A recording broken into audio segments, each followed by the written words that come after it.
Hi అండి. Cut work blouse అయినా సరే లేదంటే నెక్ అయినా సరే ఏదైనా సరే కట్ వర్క్ కుట్టేటప్పుడు కుట్టు అనేది క్యాన్వాస్ మీద వేయాలా పక్కన వేయాలనేది చాలామంది డౌట్ అండి.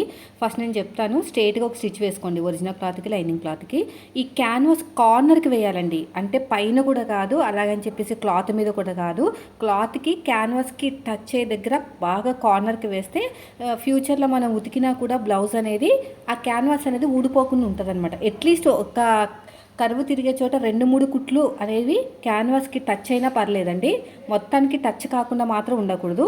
ఇప్పుడు చిన్నగా ఇలా టక్స్ లాగా పెట్టేసుకుని ఎగస్ట్రా ఉన్న క్లాత్ నీట్గా ఇలా కట్ చేసుకోవాలి. ఇప్పుడు చూస్తున్నారు కదా నేను ఎలాగైతే కట్ చేస్తున్నాను అలాగా మొత్తం నీట్గా కట్ చేసుకుంటూ వెళ్ళిపోయిన తర్వాత ఇలా ఓపెన్ చేసేసేయండి. ఓపెన్ చేసేసుకుని చక్కగా మనం ఐరన్ చేసుకున్నామంటే మంచి ఫినిషింగ్తో అయితే కట్ వర్క్ అయితే రెడీ అయిపోతుంది. చూడండి, ఇలా చక్కగా ఓపెన్ చేసుకుని ఇలాగా మన అడ్జస్ట్మెంట్ అనేది చేసుకోవాలి. చేసుకుంటే మనకి ఫినిషింగ్ అనేది చాలా నీట్గా అనేది వస్తుంది.